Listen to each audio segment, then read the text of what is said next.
Hello, I'm Paul Naylor, Communications Director for the Alliance of British Drivers, and welcome to the first episode of Full Throttle of 2026 here on Unprecedented TV, brought to you in association with the Alliance of British Drivers. If it's not too late to say so, Happy New Year. Full Throttle is the show that gets under the hood, or the bonnet for us Brits, of the issues that affect everyone, but British road users in general and drivers in particular. This week, we're joined by the acclaimed US podcaster on environment, climate science, energy and resource issues, Tom Nelson. And I'm Brian Gregory, Policy Director of the Alliance of British Drivers, or ABD as we usually shorten it to.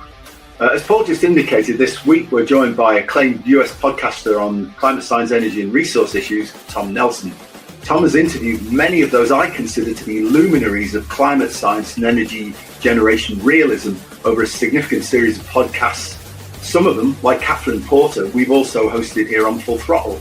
Today with Tom, we're going to review where we think we are with climate and energy issues either side of the Atlantic. So buckle up, this is Full Throttle. And here he is. Hello, Tom. Welcome, Tom. Hello. Very warm welcome to Full Throttle. Glad you could join us. Thanks for having me on. Oh, pleasure. Great to see you. Would you like to tell us a little bit more about your background and how you got into podcasting on the environment, climate and energy issues, please? Yeah, I mean, it's a really long story that started with this Ivory-billed Woodpecker thing back 20 plus years ago, where it was announced that they had rediscovered this extinct woodpecker. And the whole thing was a total crock, even though they had a peer-reviewed paper and tons of publicity, and they didn't see it. It was amazing. One major piece of evidence they had was a 6-pixel picture of this ivory-bill. 2 blacks, 2 whites, 2 blacks. Pixels. That was it. It was serious. That was supposed to be evidence. And I pointed out that you could look at my background anywhere. You can find 6 pixels all over the place. It makes no sense. So I got started right there, because before that I was kind of believing that if it was peer-reviewed science, then it must be true because people were interested.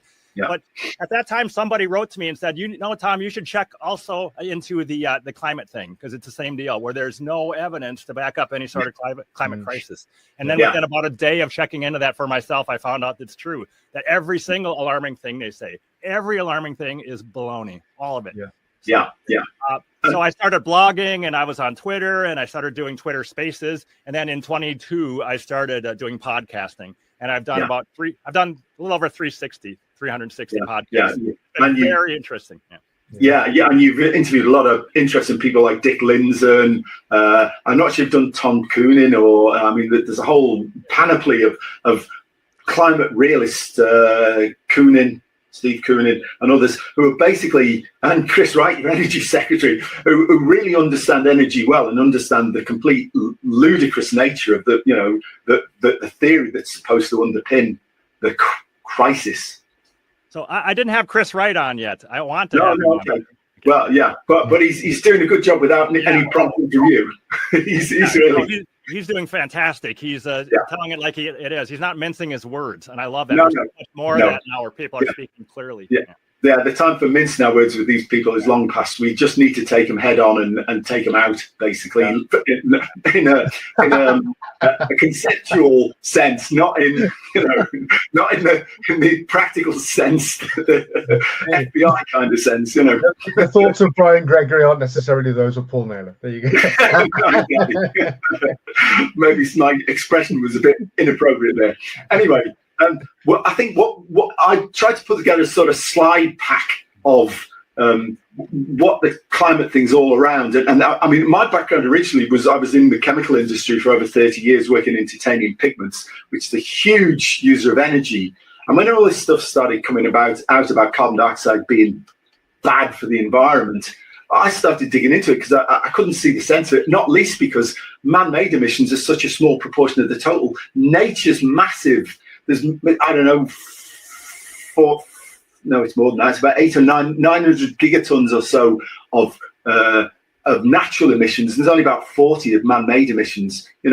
They totally overwhelm even if we stop producing any carbon dioxide artificially tomorrow, it wouldn't make any difference to the climate because so much of it's produced by nature and we have no control. Anyway, let's dive into the slide pack. Charlotte, can you put up the first of the slides? I mean, this is when I started looking at it, this thing immediately I smelled a rat because you can see this shows the temperature, which is in blue, carbon dioxide levels, which are in purple. And you can see the trend from sort of nearly 600 million years ago is the carbon dioxide levels are sliding downwards over time. And we're at record really low levels of carbon dioxide compared with the geological past. And you can also see that the carbon dioxide levels and temperatures are vary all over the place and often not in the same direction. And the big thing is we sort of saw the most recent peak was about 150 million years ago in the Mesozoic age. And since then, carbon dioxide has actually been declining towards zero. Fortunately, not to zero, but towards it. And that's because about 150 million years ago, animal life, particularly oceanic life, started sequestering carbon dioxide to produce shells to protect them. And when the animals die, the skeletons sink to the bottom of the ocean, and the gravitational pressure down at very, very deep depths compresses them into carboniferous rock. So the result is then they're not available at all for any sort of biological process and can't be released back into the atmosphere unless we start digging them out of the ground and calcining them to put it back in, which we might be reduced to doing at some point. Anyway, so that was the first thing. Well, there's no correlation there. There's no way that carbon dioxide can drive the temperature. And anyway, from my science background, Henry's law basically says that the partition coefficient of carbon dioxide between the atmosphere and the oceans is about 1 to 50. So there's about 50 times more carbon dioxide in the oceans than there is in the atmosphere. And there's it's a sort of a steady state thing at any one time. But when the ecosystem starts sucking carbon dioxide out of the oceans, well, also because they're in steady state, it also sucks carbon dioxide out of the atmosphere. And you can see it's a long process from that Mesozoic period down to where we are now. And the fact that we've slightly increased carbon dioxide is great news, actually, because if you get below about 170 parts per million of carbon dioxide in the atmosphere, plant growth just ceases. And if there's no plants, there's nothing for animals to eat and nothing for carnivores to eat, including plants and animals, because we eat both. So we'd all be dead. So anybody who suggests carbon dioxide is a pollutant is completely out of his tree or her tree. So, one thing I wanted to say is just looking at this purple line, the whole idea that we should spend $50 trillion trying to change the trajectory of that line is completely insane. And for most of the last 600 million years, there was way more CO2 in the air. So you hear people saying, oh, no, the air is filling up with CO2. People say stuff like that, but it's absolutely not. It's just a tiny little bit. And supposedly humans have added one more CO2 molecule for every 10,000 atmospheric molecules. The whole idea, this is the biggest crisis in human history. It's a total crock. It's just amazing that. I think the American phrase, I'll paraphrase this, is a receptacle of excrement. One interesting thing that Patrick Moore says, I think he said this on my podcast, is that if humans are raising that purple line up a little bit, that maybe we're saving life on Earth because it was trending down to be so low that plants couldn't grow, as you mentioned. It's clearly that any CO2 we put into the atmosphere has been a net positive for life on Earth. Absolutely. Yeah, absolutely. Yeah, I mean, it's a gas of life, as Patrick Moore says. I mean, I've got his book, the one on imagining catastrophes and all the rest of it. I can't bring the title to mind in a minute. I have it. It's fake invisible catastrophes. That's it. And threats of doom. Yes. Yep.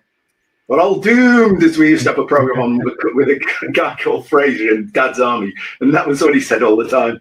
Anyway, so that was the first sort of thing that immediately I felt, well, there's a hair away here. This doesn't stack up. The science isn't sound.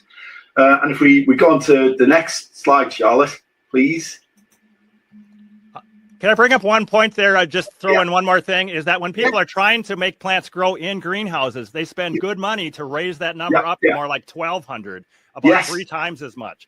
Because it works. Yeah, absolutely. And we'll come on to later. There's been an effect in the terrestrial amount of plant growth because of the small amount of extra CO2 in recent years, which has increased the amount of green and made plant growth more efficient and water loss is reduced. So, there's what's to not like about carbon dioxide, and therefore what's to not like about burning hydrocarbons?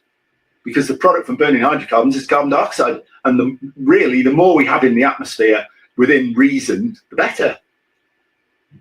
So anyway, this second slide, basically, this is a recent paper by Nelson and Nelson that I picked up on the last few days. And they basically have taken that 600 million year period. And again, you can see the carbon dioxide profile again. But the interesting thing is they've sort of tried to drill down and look at how the temperatures have gone. And you can see there's one period where the carbon dioxide level stays the same, but the temperature's been seesawing up and down like a sawtooth pattern, and not sufficiently to drive major changes in carbon dioxide, or maybe the resolution isn't so good. But basically, the correlation is poor. Over short periods, you can see, because of Henry's law, that the carbon dioxide level can go in the same direction as the temperature, but it doesn't always. And in general, it lags. So if we go on to the next slide, Charlotte, please. And this shows exactly that when you actually look over, say, the past 400,000 years, the temperature always changes before the level of carbon dioxide does. So, the IPC have got the cart dragging the horse. So, you can see clearly from that, the blue line is the temperature and the red dots are the carbon dioxide levels. So it makes much easier to see that it's the temperature that makes the move first, and then the carbon dioxide follows because of Henry's law.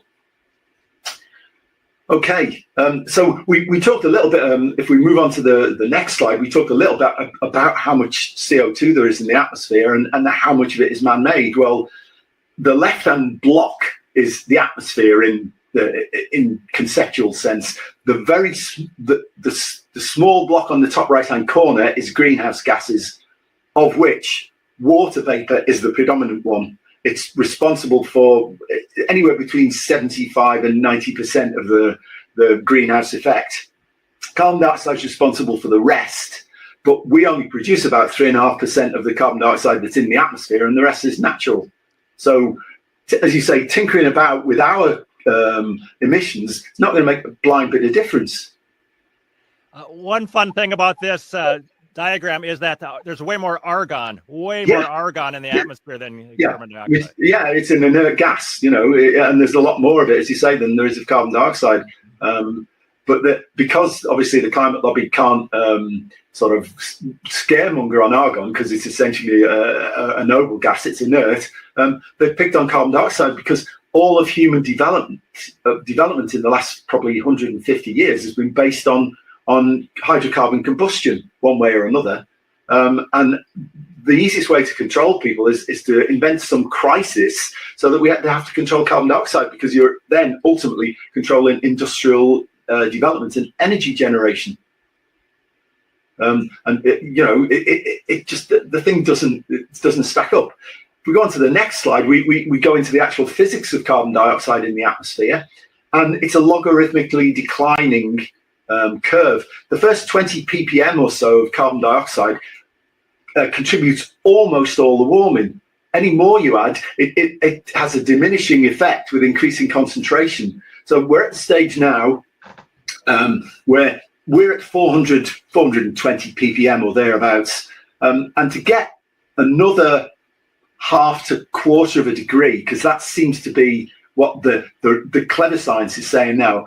If I backtrack a bit, IPCC said at one point that the equilibrium equilibrium climate sensitivity, which is what happens if you double CO2. They had started off reckoning it was about 6 degrees per doubling of CO2. Now the estimate's down to between 1/4 and 1/2 degree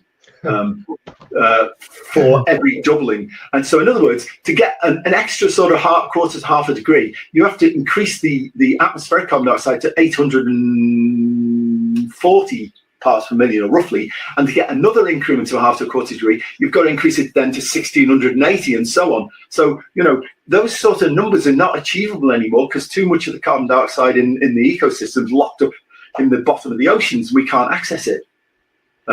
At some point, if we don't keep topping it up, we may need to start actually digging carbon dioxide rock out of the ground, calcium carbonate out of the ground and calcining it to put more carbon dioxide back in the atmosphere. Or keep burning fossil fuels, hydrocarbons, because I object to the term fossil fuels. If I was to go into the Natural Science Museum in London and grind up a Tyrannosaurus Rex and try to set fire to it, I wouldn't get any sort of heat out of it until you get it up to the temperature in a crematorium. So, fossil fuels is a stupid name. Anyway, sorry. I do think this whole climate sensitivity thing is kind of hilarious because, as you said, we've been told that the the degrees of warming we get for doubling CO2, maybe it's 6 degrees centigrade. But then you hear people saying, did we say 6? Oh, maybe it's 1, or maybe it's 0.2. Yeah, it's exactly. all over the board. Yeah. And so the whole idea that this is basic physics and we should, it's settled. It's not. Yeah. No, well, and certainly I think you interviewed Will Happer. Yep. Yeah, well, the next slide is courtesy of Will Happer and Will Weingarten. And this is that Happer and Weingarten are brilliant. They actually did a detailed assessment of what the atmospheric absorption window is for all of the gases in the atmosphere. So they incrementally went through every single line of the spectrum and aggregated all of the gases of that wavelength or wave number, depending on how you want to put it, and worked out what an atmospheric profile looked like.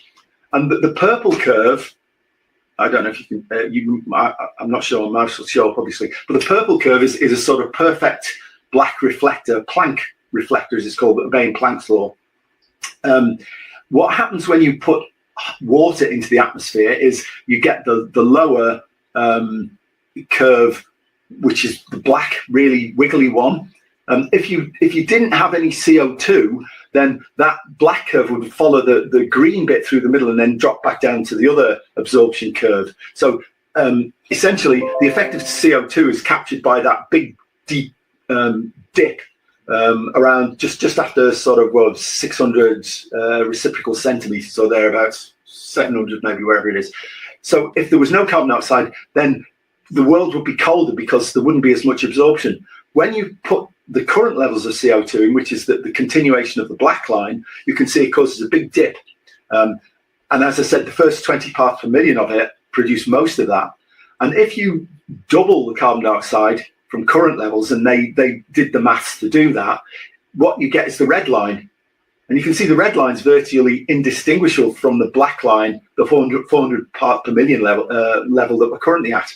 So increasing it to 800 parts per million, it's going to have, as I said, damn near no effect. They reckoned it was about 3 watts per square meter out of 360 watts per square meter. It was less than 1%. And there's the far bigger effect from water vapor and clouds than anything CO2 can do. I mean, CO2 is important. It is a greenhouse gas. I'm not saying it's not, but it's not. I don't. We would say that it's not a Premier League gas. It's more like an English Football League gas. It's not the top level. It's a bit down from there. You'll have a similar thing with baseball, presumably, or American football.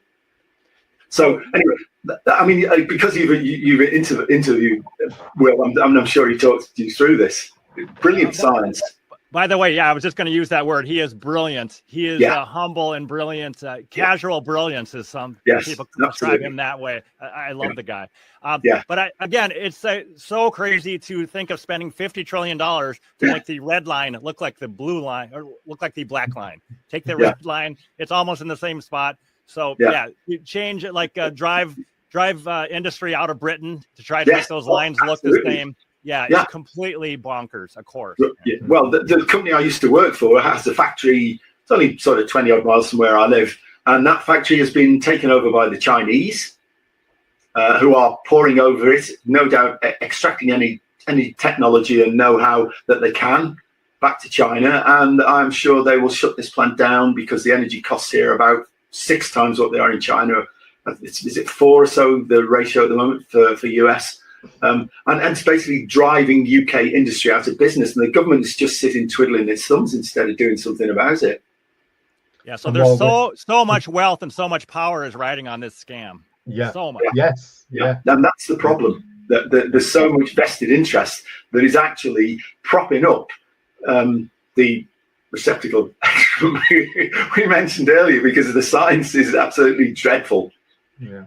So if we go on to the next slide, this is just the photosynthesis thing, which, it's so important. Plant life is so important for all of us, for all the species on the planet. Charlotte, if you can put the next sort of, there it is. It's there. No, sorry, that one. Yeah. But people just don't appreciate how important carbon dioxide is and the photosynthesis process for life on this planet. And if we try to completely eradicate carbon dioxide, which we won't be able to anyway, but to even try to do it is the height of folly and hubris. It's just mad. We rely on plants and plant growth for food and for food for animals, which we domesticate or eat or whatever. If we were to be able to shut off carbon dioxide production completely, we'd be dead very, very quickly. All the animal life, all the land-based life on the planet. Yeah, so we are being manipulated by scammers here, because this is the real CO2 story here. It's invisible, it's colorless, it's beneficial, but they call it carbon pollution. They want you to think of black smoke. A lot of times in the propaganda, they'll show you black smoke and they'll say, we got to stop carbon pollution, but it's not. It's not pollution. And as we're sitting here exhaling, we're exhaling maybe 40,000 parts per million, about 100 times what's in the atmosphere. Exactly. Absolutely. So, not a pollutant. Yep. No, absolutely not. And just we were talking about global greening earlier. The next slide, please, Charlotte, shows exactly that, the extent to which the Earth has greened, and it shows you the change in leaf area even over the last sort of 30 years or so. Some areas like the Sahara, there's not very much happened at all, but in other areas there's been an increase in greening. You can see as the as the intensity of the greening goes up, they show in various areas on the global map, because of slightly higher carbon dioxide levels. So any more increases is beneficial, definitely not disadvantageous. So there is this whole story that emitting CO2 is going to cause starvation because crop yields are going to go down. But that's absolutely not true. I think even Will Happer might have estimated that up to 20% of increase in global wheat yields might be due to the increased CO2, because it's great plant food. It's not the climate control now, but it's really good for plants. And of course, there's a whole bunch of reasons why the crop yields are going up, tons of reasons. But one of them is more CO2. Yeah, absolutely, because plants use water more efficiently when CO2 levels are higher. Yeah. We're not going to that, but let's actually look at. I mean, we in the US as well has followed a declining carbon dioxide emissions path, but UK has sort of trailblazed it. But look at this. I mean, you've got to be asking who in their right mind would be doing this, because our emissions have come down. You can see ours at the tiny little thin sort of blue, cyan or whatever you call it line, and then Europe has followed that track. America also has declined slightly, but then you look at the India, China, Asia. I mean, they're just going gangbusters, producing, and the Chinese have got, I think, another 200 or something power stations, coal-fired power stations, planned and are being built as we're even sitting speaking, and you can see their emissions are just going up like a rocket, and we're cutting them. And of course, their living standards and their energy consumption per capita are going up dramatically as well. And if there's any real indicator of economic development, it's energy use per capita, and we in the US used to be at the top, and now we're sliding towards the bottom because of the use of reliably unreliable renewables. And the result is that our wealth per capita is declining dramatically compared with the emerging nations. So one funny thing that I noticed when I look at this graph is Tom Friedman came out with this book in 2008, talking a lot about green China, about how China was going to lead the world in the fight against carbon dioxide. And let's follow their lead. And here's what happened since 2008. They're supposed to be leading, but they're leading in increasing CO2, which is fine because it's good for us. But they're not fighting CO2. They're not. No. Well, they're paying lip service to it because there is some increase in renewables there. But in relation to their total energy mix, renewables is a tiny proportion.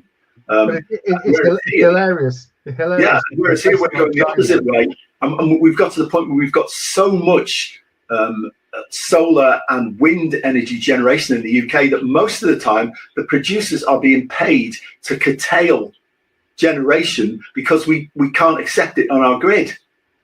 And then, of course, when we really need it, like at the moment, it's quite still, it's cold, there's very little sunlight, so solar and wind are producing 9/10 of naff all.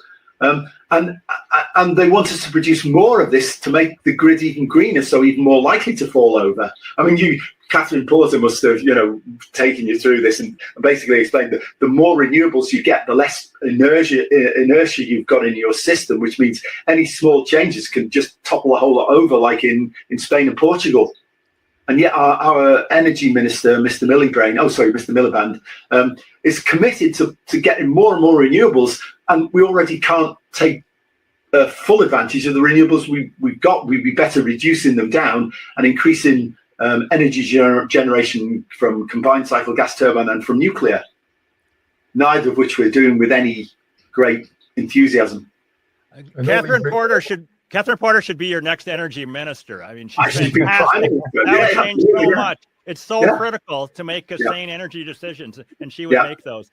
But this whole idea of subsidizing people for turning off their wind turbines or whatever, it's just all part of a bigger picture, just looting the public treasury. All sorts of looting is going on. This is just one area, but it's a huge area. I'm glad to see President Trump has pretty much had it with this approach, and he's very much turning down the wick on those particular projects in the United States with a vengeance. I should just throw in here, I'm keeping a long-running thread on Twitter about this, about how the climate scam is dying around the world. I started it last April, and I don't know how many. It's got tens of posts out there, but all around the world, a little bit at a time, the thing is dying. It's absolutely dying. And of course, there's going to be pockets of insanity for a long time because a lot of people are all in on it. But it's dying, and the good guys are winning. It's happening. Yeah, at last. Old Guterres can rant and rave about the oceans boiling, but I think he's been rumbled, I'm pleased to say.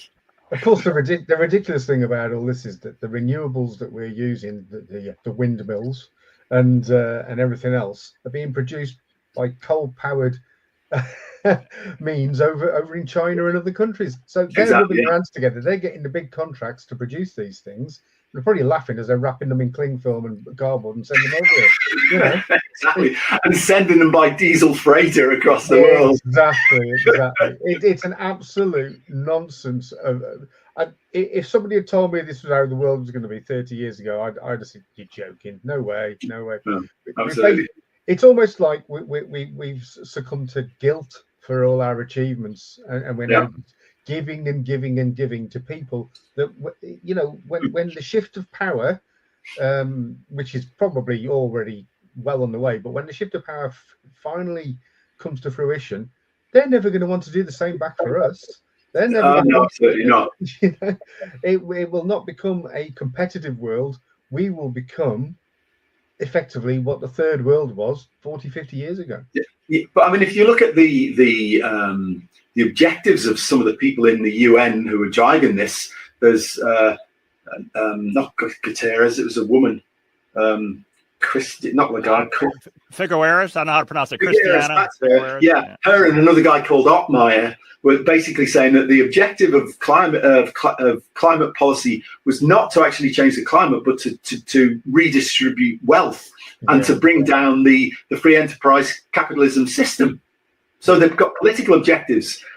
That wasn't in the remit of the Intergovernmental Panel for Climate Control when it was set up. That was supposed to be just to monitor the human effects on climate and how we could mitigate them. But it's turned into a giant political power grab now, assisted by the World Bank, the World Health Organization, the World Economic Forum, and all these other groups. They're all allied, and they're all looking to move. I have to say, this is a personal opinion. They're looking to move towards a world where we're all completely digitally controlled, using central bank digital currency, digital IDs, and a carbon allowance for each individual. And they will have the means to shut off your access to assets, as in money, if you exceed your allowance. That's the world they're aiming for, I think, and they need to be taken somewhere in a cool, dark room, a nice cold flannel over their foreheads, and lock the bloody door for eternity. So I don't know if you saw this C40 cities document. There was this thing called C40 cities, and as of recently, this document was still online, and it was so incredibly crazy that we were not going to be allowed to fly. And it said we're going to be allowed 3 pieces of clothing, new clothing per year. That's it. No meat, no dairy. Completely crazy to prevent bad weather. Yeah. And who is the chairman of C40 Cities, Tom? Do you know? Is it Bloomberg or not? Or no, it's Cowan, the mayor of London. Is it? Okay. Is it? Yeah. All of these policies. There's another document which they squirreled away. If you go on a website called UK Fires, UKFIRES, there's a document on there called Absolute Zero, and it gives a blueprint for how they're going to control emissions of carbon dioxide to reach net zero by 2050. And first thing was reduce road transport levels by 40% between now and 2050, right? All British airlines, domestic airlines, will be closed by 2050, right? There was cruise ships. Oh yes, cruise ships and commercial freight would all have to stop. So how as a net importer of materials, how the hell is our economy going to survive? And then the other thing, of course, is all the stuff about eating less meat and less dairy and eating more cockroaches and crickets and whatever else the lunatic lobby want to foist on us. And as I say, if you go on that site on ukfires.co.uk, I think it is, and look at this absolute zero, and there's this lovely chart that shows you how it's going to be done. But of course, it's not being passed by the electorate, and the electorate's not being allowed to express any opinion on this or on net zero or anything else. And the reckoning will come. So these costs are just huge, enormous for the money and for convenience. Those are real. But then the benefits are we're supposed to have less bad weather. But I keep saying we could do all this stuff. We could go live in caves and never burn anything again, ever, all of us. And still there'd be no measurable weather or climate benefit. None, ever, from doing all of this. None. Even the IPCC's own data shows that there's been no effect of increasing carbon dioxide on extreme weather, hurricanes, all the rest of it. This is the UK fires chart, Tom. So the road vehicles thing at the top, rail. That stays the same, of course, because rail's sort of a favoured partner of the environmentalists. No flying, so your sort of weekly holiday packages out the window. No commercial or leisure sea travel. Heating oil supposed to be electric using heat pumps, which are apparently setting on fire in the very cold weather at the moment because they don't work efficiently. They're actually very good at cooling things down, but crap at heating them up when they're cold. What else was that? And fossil fuels. Yeah, fossil fuel consumption has to go down to zero by 2050. But there might be possibly new sources of clean, like e-fuels and things like that. Of course, the other thing, there's no mention here of nuclear or anything like that. I cannot believe that. Well, I can actually, sorry, because the people in our universities now are being taught what to think and not how to think. So when I read chemistry at Oxford, you were given problems, say, go away and solve them. Think how to get out of this problem. But these guys are told, this is the way we want to go. So make the model fit, bend and twist the science to fit what we want to do. But electorally, this is suicidal. Any party that admits that they're going to do the stuff that's on the screen they'll be, bums will be out the windy, as the Scottish say, pretty damn quick. But this is all going on in the background. It's not brought into the public domain, of course. Yeah, so this whole idea that all flying and shipping ends in the 2030s or before 2050 anyway, it all ends. Yeah, and then that whole food thing, just in the 2020s, national consumption of beef and lamb drops by 50%. So I'm often debating climate cultists and scammers online, and they're saying, oh, no one's coming for your hamburgers. But here it is. It's in writing. They're coming for our hamburgers. Yeah, absolutely. Yeah, so I mean, the whole thing, when you stack it up, then the final one is, of course, I was talking about the carbon cycle, and we'll just flash this up, please, Charlotte. It's the last slide. You can see that 96.5% of carbon dioxide comes from natural sources, about 3.5% from man-made. So how do we expect to make any major impact on the climate by tinkering? It's a bit like sort of trying to change the direction of a super tanker by prodding it with a limp celery stick. It's not going to happen. We aren't in control here. Nature is in control.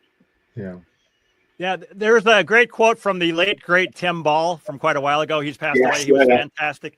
He said something like that trying to control the Earth's climate by tweaking CO2 is like trying to fix a car by changing the tightness of one lug nut on one of the tires. Yeah. It's not in control now. He was brilliant. He was the guy who said that Michael Mann shouldn't be in Penn State. He should be in a state pen. And I thought that was an absolutely he was right. I agree.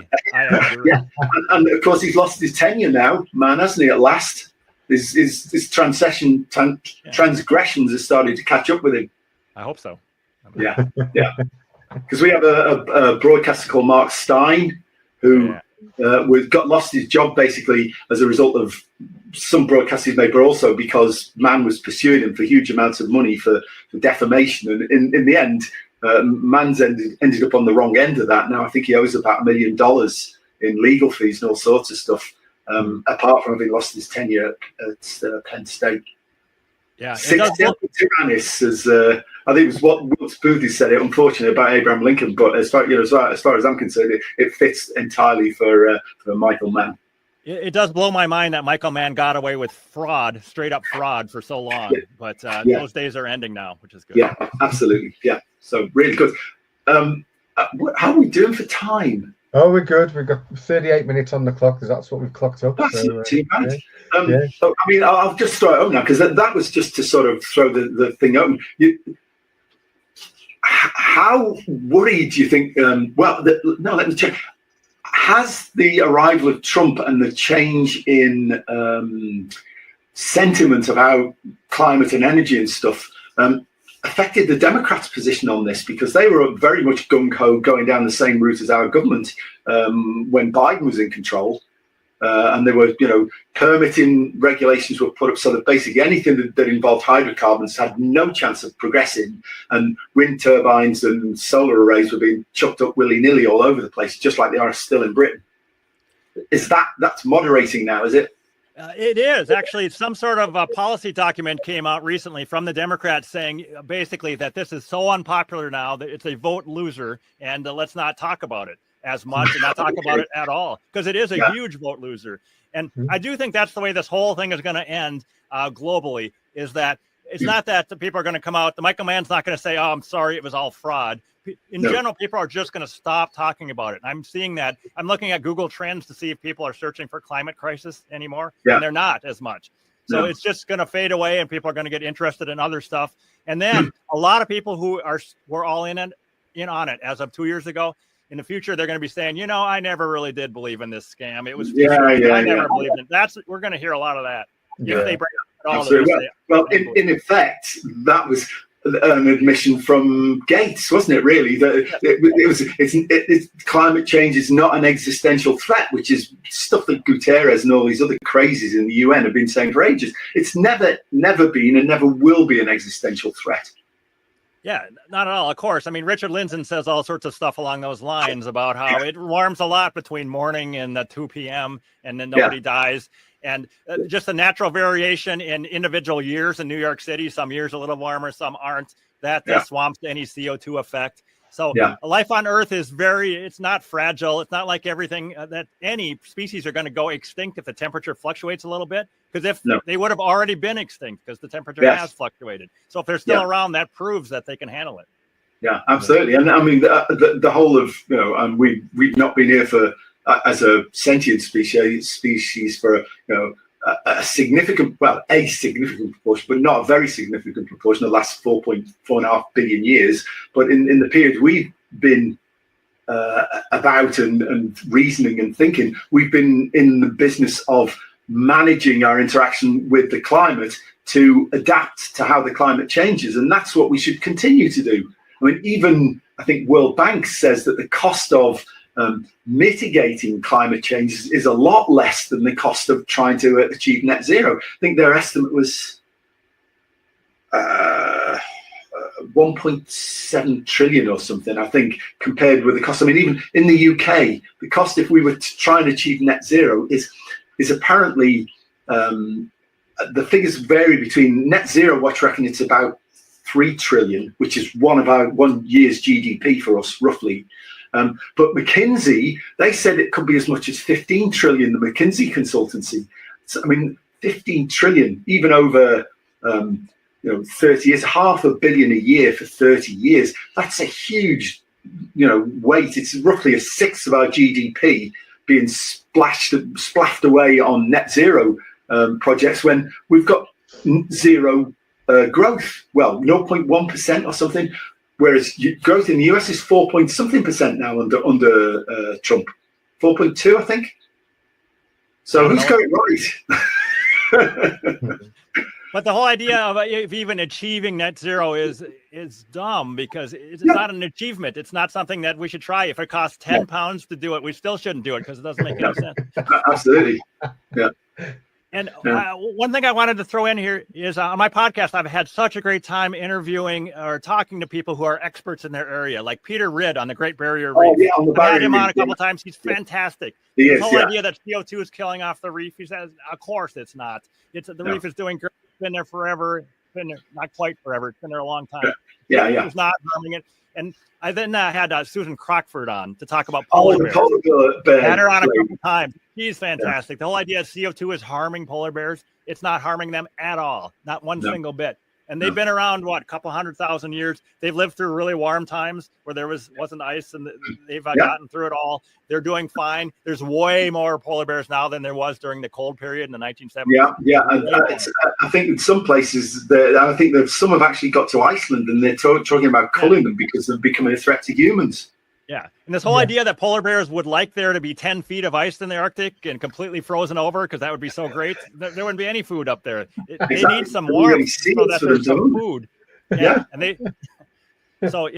One fun thing is that the climate scammers have almost completely stopped talking about polar bears because kind of everybody's figured out that is a non-starter. That's good. Well, some of the climate scammers have migrated to political arena, have they not? Like Greta Thunberg, as I call her. We had a Greta and snowplow up in the north of Scotland somewhere where they do get snow a lot in the winter, and they named it Greta Thunberg, which I thought was really good. But I mean, she's got larger political aims now. I'm not sure if they're successful, but she seems to be changing tack anyway. I think it is a sign of the times that the media was all in on her, and she would speak, and there'd be 40 cameras or something on her, hanging on her every word. And now she doesn't even care about it. She's not holding up her sign every Friday. For a while, she was holding up the sign and then taking a snapshot, and that was it. Then doing whatever else she was doing. Now she doesn't even bother to do that anymore. And then there was a new Greta. There was Sophia Kiani, who was Greta 2.0. And now she's moved on. She doesn't care about it either. But she's grown up. She's finally grown up. Yeah, there you go. It's interesting though. The emphasis has changed. I mean, there's a young girl who was on the other side of the coin in Germany called Naomi Zeit. Oh, yeah. And Naomi has actually left Germany, and she's a US citizen now under the sort of relocation scheme that Trump has offered to oppressed minorities, because she sees herself as an oppressed minority. And of course, the EU has actually tried to outlaw AfD, Alternative für Deutschland, the centrist party, because this is the thing that really gets me about all this. The people who are expressing views in AfD are actually centrists. They're not far right. You know, they're middle of the road views, but because the political establishment has moved so far away from libertarianism and so far towards totalitarianism, they try to characterize it as a right-left thing. Well, you know, there's no difference, far right and far left, there's no difference for the people living under those kind of regimes. They're totalitarian. You've got no liberties. And I think it was actually an American female philosopher, Ayn Rand, and she basically said that there's no difference between Marxism and Nazism. They are two gangs fighting over the same turf, and they're statists, and they believe that the individual should be the rightless slave of the state. And that's what's driving the policies, I think, from the very top. And certainly we're a prime example, because you can see the amount of oppression that we've been subjected to. We've got the oppressed majority in this country, haven't we? Exactly, yeah. So we've effectively gone to a three-party system, although I'd argue we've probably got a one-party system, because everybody is behind reform. Now, what do reform want to do? Scrap net zero. So what the Labour, who are in power and probably within 6 months of being in power, were well overtaken by the Reform Party. What do they decide to do? Oh, well, we're going to cancel any local elections because they don't want to lose power. We've gone from being a democracy to an autocracy. Yes, very much so. And the big issue here is that whenever Starmer stands up in Parliament, the opposition, Kemi Badenoch, although she has improved, I'll give her a juice. She seems a lot better than she was. The Conservative Party and the Labour Party are dwarfed by the backing for Reform, and yet Reform, who should be the natural opposition, have hardly got a voice. It's ridiculous. Yeah.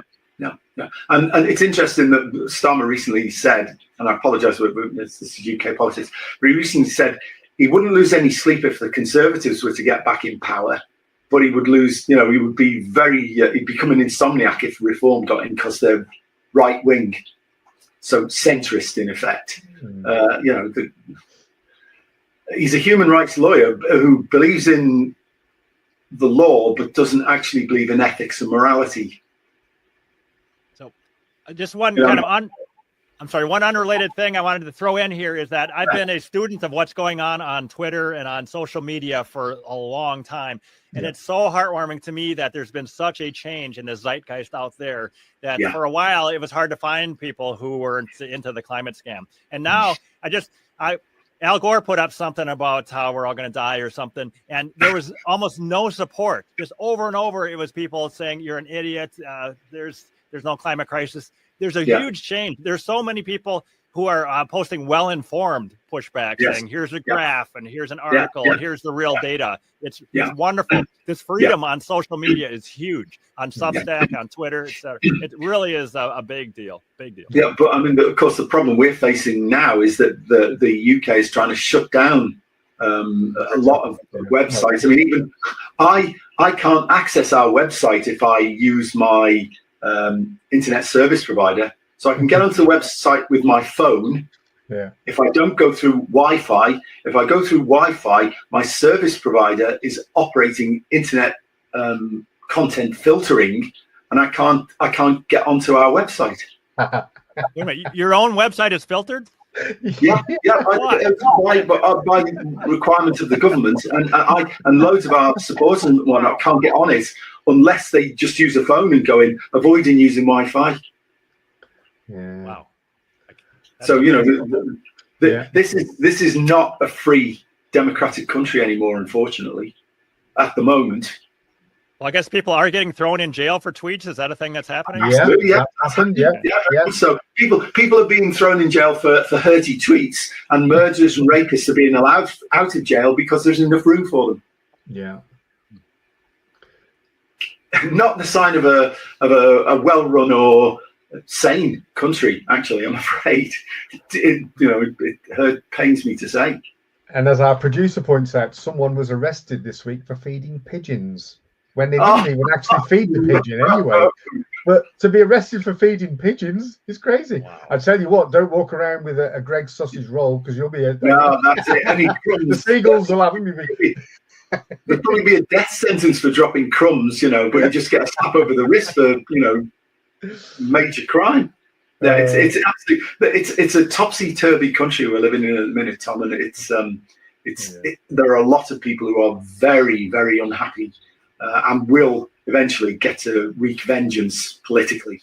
Yeah, because you can keep deferring elections for a while, but eventually you will pay the price with the electorate, and they don't forget. And apparently, it's not illegal. It's not illegal to do so. We found out the other night, didn't we? I can't understand why we have an electoral commission that's supposed to control elections and whatnot. Yeah. Why they are not in a position to say to the government, "You have exceeded the deadline for this set of elections. Either let them go forward, or call a general election and let the electorate have their say on how you're governing the country." I still think that there should be a snap general election because they basically got in on a manifesto that is nothing like what they're actually doing. The problem was nobody knew what their manifesto was because they didn't answer any questions. It was like the Three Wise Monkeys, they said as much general and sort of inoffensive stuff as they could, and didn't actually put in the manifesto all of the hit list of things that we're going to do. And it has been a hit list, really. I still find it hard to comprehend how so many people that were voting Conservatives would suddenly vote Labour. That's like somebody supporting Man City half their life and then going to Man United. I think a lot of them just abstained. I think that was part of the problem because the turnout was very low, and actually the Labour Party only polled about 20% of the total electorate. That's true. Yeah. Because so many people didn't vote. That they got this overwhelming majority simply because other electors were so fed up with the whole political process that what's the point in voting? Because I can't tell any difference between the major parties. And in fact, there's one of our politicians, George Galloway, who said that there's no difference between the Conservatives and Labour Party. They're two cheeks of the same bottom. He didn't use the word bottom, but you can guess what it is. And that's the way it feels to us. The green blob is still there and still has a lot of power in the UK. And a lot of it is because the power is not wielded by the government, it's wielded by NGOs, non-governmental organisations, quangos, that are sort of notionally controlled by government, but actually they're totally independent and do what they want to do. Outside of whatever the government wants to do. And I think that's what the Tories found over 15 years, that they were banging their head against a stone wall. And whatever the next administration, if it is reform, has to come in, they have to basically do some pretty radical surgery at the top of our civil service and set a bonfire of these quangos that are screwing up our economy big style. Right. I think we've done an interesting run through what's going on, what we see about climate change and whatnot. I think at some point it'd be good if we could get you and Catherine on together. Would be good. We can do, because we've had Catherine Porter on ourselves as well. We can do every so often, juggle it round and see who we can interview and what, because we find plenty to talk about as you can tell. It's been really good, Tom. I really enjoyed it. It's been refreshing and interesting. Thanks for having me on. I appreciate it. It's a pleasure. We will have you back on. Absolutely, we can guarantee you that. Sounds great. Okay. I'll be here. All right. Okay. Thanks very much for joining us.